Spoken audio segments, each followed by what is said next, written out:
Bom, vamos falar de um assunto que está rendendo muito já há bastante tempo, desde a criação, né, do projeto de lei das fake news, que as big techs estão incomodadas, principalmente o Google, quando lançou uma espécie de editorial na página principal ali, se posicionando contra a PL das fake news. Ontem o Telegram teve que se apagar uma mensagem que tinha enviado aos usuários falando contra o projeto e teve que não só apagar, mas mandar uma mensagem falando que aquilo era uma distorção e essa mensagem estava sendo emitida por uma determinação do ministro Alexandre de Moraes. Bom, aí hoje a Procuradoria-Geral da República pediu ao Supremo a abertura de inquérito para investigar, então, os diretores do Google e do Telegram no Brasil que tenham participado da campanha de desinformação contra o chamado PL das fake news. Bom, muito se fala sobre esse PL das fake news, tem vários pontos, enfim, que são mais polêmicos, né? Muita gente, enfim, as big techs, como no caso do Telegram, que chegou a falar que seria uma forma de censura. O Google não chegou nesse ponto, mas foi bastante crítico, né? E aí o que se entendeu por parte do judiciário é que seria um abuso de poder essas empresas tão grandes se posicionarem contra esse projeto de lei. Mas, por outro lado, só para a gente, né, claro, não estou tomando partido de nada aqui, só para a gente conversar aqui e ponderar. Falou-se também que a atitude do ministro Alexandre de Moraes, em alguns casos, tem sido abusivas, e uma delas ontem aconteceu no caso do Telegram. Se eles não tirassem a mensagem, eles iam suspender o serviço em 72 horas. Receberam multa e tudo mais, né? Vou levantar essa bola e vocês que batam aí, se virem. Olha, eu já digo assim, eu tenho uma posição bem crítica em relação ao posicionamento dessas empresas aí. Eu não compartilho da ideia de que, não, a plataforma é delas, elas fazem o que elas quiserem. Tem gente que compara a um jornal, diz que é como se elas fizessem um editorial. Não é a mesma coisa. Está muito distante disso. Na minha opinião, sim, existe um abuso de uma ferramenta que não foi adquirida pelos usuários com o objetivo de ter acesso à opinião dessas empresas, entendeu? E isso é um poder enorme que essas empresas têm. O caso do Telegram em especial, a forma como isso foi feita, a invasão da caixa postal dos usuários com uma mensagem que, na minha avaliação, simplesmente não condiz com a realidade do projeto. Falar em censura e falar em risco à democracia brasileira, eu achei que foi um desrespeito ao Congresso Nacional, de um projeto que está em discussão no Congresso. As diversas forças ali que estão atuando no Congresso ainda estão fazendo esse debate. Isso é uma coisa que eu acho que é importante. Acho que a empresa teria todo o direito de usar os seus canais institucionais para divulgar uma nota sobre isso e para a imprensa dar uma entrevista sobre isso. É diferente dela usar uma ferramenta a qual ela só tem acesso, que não foi contratada pelos usuários com o objetivo de ter a opinião da empresa. Então, eu concordo que tem que haver algum tipo de sanção, algum tipo de medida para tentar remediar o que essas empresas fizeram. Eu acho que sim, é uma questão ali de... Eu não sei se abuso de poder econômico configura, porque eu não sou advogada, mas que existe um abuso, no sentido amplo da palavra, eu acredito que sim. Eu falo sobre a responsabilização, né?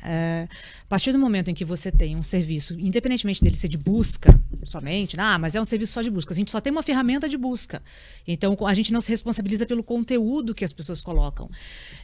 Se a gente for trazer isso para o físico, para o meio físico, como que nós temos hoje a situação? Se eu tenho uma empresa, eu terceirizo um serviço, então eu contrato uma empresa terceirizada, e essa empresa terceirizada contrata uma mão de obra e coloca essas pessoas em situação análoga à escravidão, eu sou corresponsável.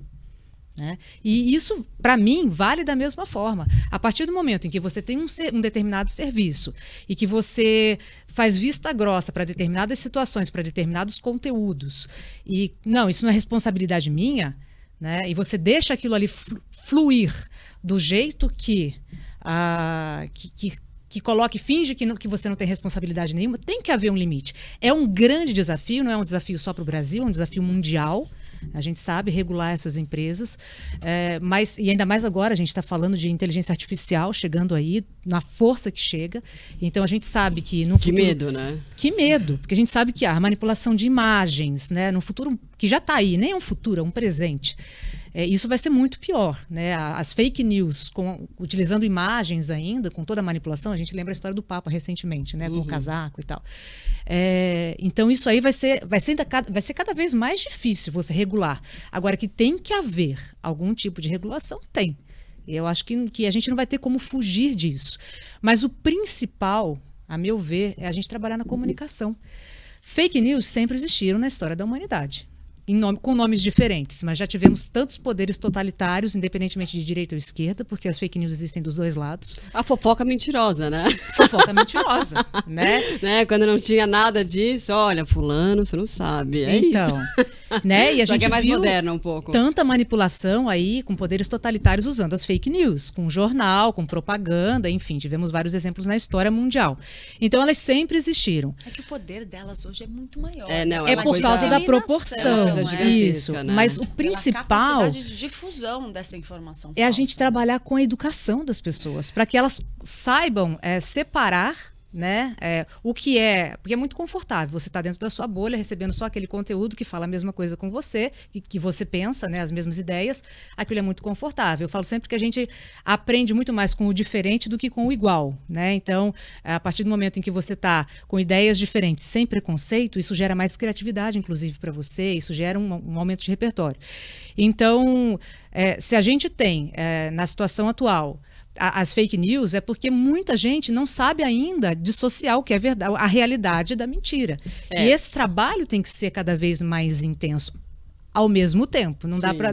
não, a gente deixa para lá a regulação e trabalha só a educação. Não dá no contexto atual, mas só a regulação sem educação a gente também não vai conseguir. Tem que ter a regulação, né? Tanto é que os criadores do ChatGPT, eles mesmos falaram, né, os que criaram mesmo, vamos parar por 6 meses, e empresários, né, falaram, ligados a isso, vamos parar por 6 meses, porque a gente precisa ter uma regulamentação para que isso não vire, assim, uma coisa sem controle, né, assim, Sim. como um carro disparado aí, enfim. E a gente tem ainda a dificuldade de quem vai regular, né? Quem vai ser o órgão? Então, temos a Anatel aí candidata, mas será?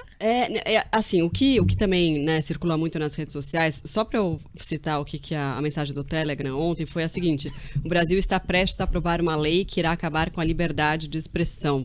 Esse foi o trecho principal, assim. Então, foi uma mensagem bastante pesada, apocalíptica, né? ali, né? E assim, né, um adendo em relação a essa nota, que eu acho que é super importante, essas empresas estão batalhando com essa força toda, porque alguém viu Google e Telegram fazer campanhas dessa magnitude porque tem algum projeto de lei que eles não estão gostando que está sendo discutido? Claro que não. É porque o tanto que isso mexe no bolso, porque por exemplo, a gente como jornalista e veículos jornalísticos, a gente está sujeito a uma regulamentação. Se eu falar alguma bobagem no ar, se eu prejudicar uma pessoa com alguma coisa que eu falei no ar, eu estou sujeita a ser responsabilizada. Então, assim, é fundamental que a internet, que permite tantos outros canais de comunicação novos, também tenha algum tipo de regra para que a lei seja cumprida. Só que essas empresas monetizam em cima de uma informação que corre sem controle. Então, assim, o projeto é perfeito? Não é perfeito. Ele precisa ser discutido? Precisa ser debatido. Tem muita coisa esquisita ali. Não, e acho que o principal ponto ali é você saber quem que vai fiscalizar, né? Esse é o ponto de debate. Quem vai ser o órgão só isso, não. Os critérios ali que estão sendo discutidos, sim. antes de chegar no ponto do órgão regulador, se é que precisa de um órgão específico só para regular isso, a gente tem que discutir as regras em si mesmo, porque tudo tem corporativismo aí, né? Os parlamentares estão querendo incluir ali um trecho. Olha, a gente pode falar isso é demais. Não, tudo bem, a gente faz a lei para vocês, senador tá? Fora, tá? A gente fala o que a gente quiser. O Daniel Silveira vai lá, Foro privilegiado, gente, não dá. E mesmo também tem um trecho que fala do pagamento para jornalistas, para artistas, enfim, tem uns pontos. Essa remuneração, por exemplo, dos veículos jornalísticos ou de artistas é muito importante de ser discutida pelo seguinte: as empresas jornalísticas gastam muito dinheiro para poder garantir um conteúdo de qualidade e tal.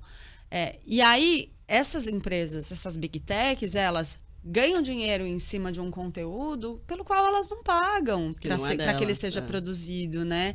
E aí, não, eu só estou distribuindo um link. Não é assim que funciona. O link vai com uma chamada, ele vai com uma linha fina, vai com informação que um jornalista que custou, cujo trabalho teve um custo alto, foi necessário para produzir aquilo. É simples de se discutir? Não. O debate tem que ser mais longo, na minha opinião? Tem. Mas achar que tem que ser terra de ninguém, desculpa. Aí é muito simplório, né? É a história de você... Quem defende isso está ganhando alguma coisa com comparar com o editorial, não dá, não tem comparação. Porque quem faz o editorial ali também tem todo um estudo, também tem uma formação, também tem seus critérios. E, inclusive, na maior parte das vezes, fala a mesma língua ali do meio de comunicação. É.